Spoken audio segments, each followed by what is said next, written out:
हाय, इस वीडियो में हम बात करेंगे कि अगर आपका रैंक 10,000 से 20,000 आ रहा है तो आपको ड्रॉप लेना चाहिए या फिर कोई ब्रांच चूज़ कर लेनी चाहिए। तो सबसे पहले बात करते हैं ड्रॉप पे। ड्रॉप लेने का एक सिंपल सा रूल है, जिस भी रीज़न की वजह से आपकी रैंक पीछे आई है, अगर अभी वो रीज़न नहीं रहा है तो आप ड्रॉप ले लीजिए। मैं समझाता हूँ। जैसे कि आप इंटर्न थे, आपको इंटर्नशिप में पढ़ाई करने का टाइम नहीं मिला। अब आप पोस्ट इंटर्न है, आपके पास टाइम ही टाइम है, आप पढ़ाई कर सकते हैं। तो समझ में आता है कि आपको इंटर्नशिप की वजह से टाइम नहीं मिला, तो आप ड्रॉप लेना चाहते हैं इस रैंक के साथ, तो आप ड्रॉप ले लीजिए। दूसरा तरीका हो सकता है सोचने का कि आप पोस्ट इंटर्न है, 1 साल आपने प्रिपेयर किया, लेकिन किसी भी पर्सनल इश्यूज़ की वजह से आपकी प्रिपरेशन नहीं हो पाई। अब वो पर्सनल इश्यूज सॉल्व हो गए तो आप ड्रॉप ले सकते हैं, फिर से प्रिपेयर कर लीजिए। लेकिन अगर जिस भी वजह से आपकी रैंक पीछे आई है और वो रीज़न सॉल्व भी नहीं हुआ है, तो सीट लेके ज़िंदगी आगे बढ़ा लेनी चाहिए। बार बार रिपीट करने का कोई मतलब नहीं है, क्योंकि इन दी एंड ये आप पे डिपेंड करेगा कि आपका करियर कैसा होगा। जो करियर बनता है वो इंसान की वजह से बनता है, पर्सनैलिटी की वजह से बनता है। ब्रांच कभी भी करियर नहीं बनाती है, ये एक बहुत सिंपल सा रूल है।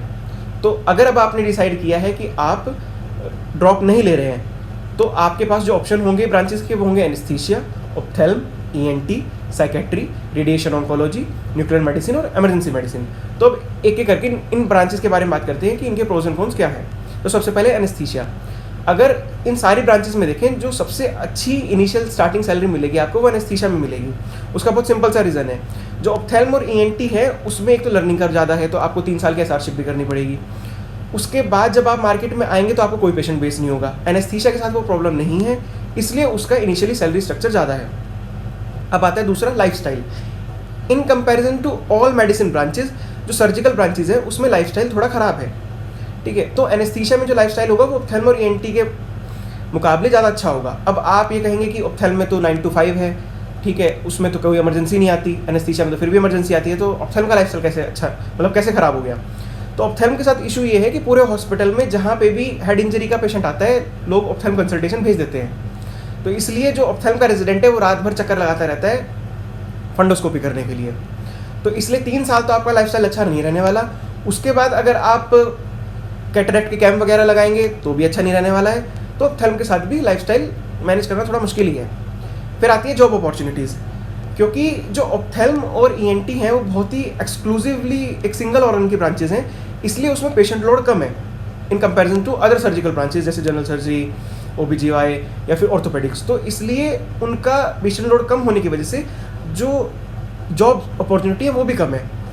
और एनेस्थीसिया के साथ सबसे अच्छी बात यह है कि आप एनेस्थीसियोलॉजिस्ट हैं, आपको ओबीजीवाई को भी में भी आप एनेस्थीसिया परफॉर्म करेंगे, आप जनरल सर्जरी में भी करेंगे, आप ऑर्थो में भी करेंगे, आप ईएनटी में भी करेंगे, और उसके बाद आप सारी सुपर स्पेशलिटीज़ में भी करेंगे, neuro surgery, cardiothoracic surgery, paediatric surgery, onco surgery.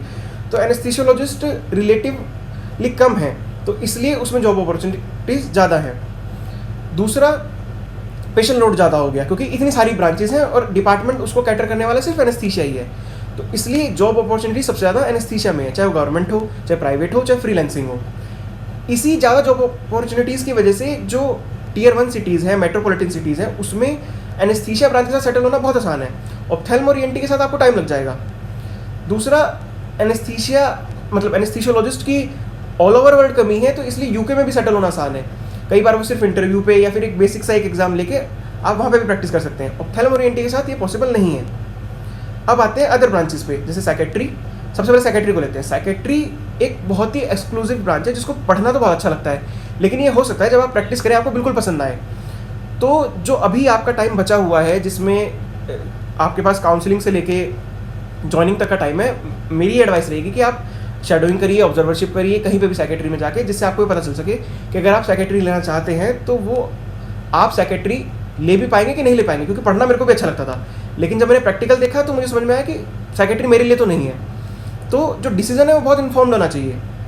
दूसरा है रेडिएशन ऑन्कोलॉजी और न्यूक्लियर मेडिसिन। इनके साथ आप कोई प्राइवेट प्रैक्टिस नहीं कर पाएंगे, ये बात समझ लीजिए। ये टोटल Tier 1 सिटी की कॉर्पोरेट ब्रांचेज हैं, और मुझे नहीं लगता कि आने के 100 साल बाद भी ये पेरिफेरीज में जाएंगी, क्योंकि हाई टेक ड्रिवन ब्रांचेज हैं। इनका रनिंग कॉस्ट बहुत ज़्यादा है, बहुत का मतलब 50-60 करोड़ तक का है। तो इसके साथ सबसे बड़ी इशू ये है कि आपको मेट्रोपॉलिटन सिटीज़ में ही रहना पड़ेगा, एटलीस्ट हमारी जनरेशन को तो रहना ही पड़ेगा। दूसरा इनके साथ इशू है कि आप हॉस्पिटल डिपेंडेंट होंगे आप, और हॉस्पिटल जो जिसमें ब्रांचेस है वो भी कम है, सैलरी स्ट्रक्चर अच्छा है लेकिन जॉब अपॉर्चुनिटीज़ कम है, तो डिपेंडेंसी ज़्यादा है। फिर आती है इमरजेंसी मेडिसिन। इमरजेंसी मेडिसिन से जो अभी पास आउट हो रहे हैं वो एज ए इंटर्निस्ट काम कर रहे हैं, लेकिन अपने नर्सिंग होम में।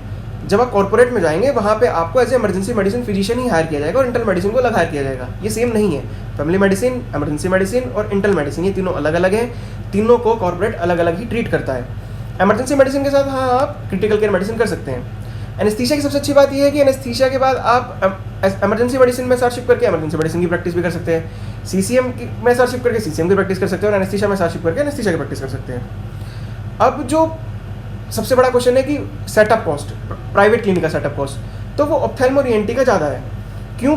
जनरल सर्जरी और ऑर्थो के कंपेरिजन में, क्योंकि ओटी का बनाने का कॉस्ट सेम आता है, लेकिन क्योंकि माइक्रोस्कोप और जो अदर इन्वेस्टिगेशन के उनके जितने भी वो सामान है, इंस्ट्रूमेंट्स हैं, वो बहुत महंगे हैं, तो उनका जो सेटअप कॉस्ट है वो ज़्यादा है। एनेस्थीसिया के साथ जो सीसीएम का कॉस्ट है वो बहुत बहुत ज़्यादा है। तो और एनेस्थीसिया के साथ अगर आप सीसीएम ओपन करते हैं तो एक सीसीएम एक मल्टी डिसिप्लिनरी अप्रोच है। वो एक सिंगल इंसान जैसे ऑप्थेल्म का नर्सिंग होम चला लेता है या इंटे का चला लेता है, सीसीएम नहीं चलता है। आपको 3 या 4 डॉक्टर होंगे जो मिलकर एक सीसीएम ओपन करेंगे। हाँ, रेवेन्यू जो है वो आपके ऊपर डिपेंड है कि वो एक तरह का बिजनेस ही है, फिर चाहे नर्सिंग होम तो बिजनेस ही है। तो जो प्राइवेट सेटअप है वो एनेस्थीसिया, ऑप्थेल्म, ईएनटी तीनों में मुश्किल है। रेडिएशन में, न्यूक्लियर मेडिसिन में है ही नहीं। इमरजेंसी मेडिसिन के साथ हाँ आप अपना नर्सिंग होम ओपन कर सकते हैं। इन दी एंड मैं फिर यही कहूँगा कि जो काउंसलिंग है, जो चॉइस फीलिंग है, वो बहुत पर्सनल चॉइस है।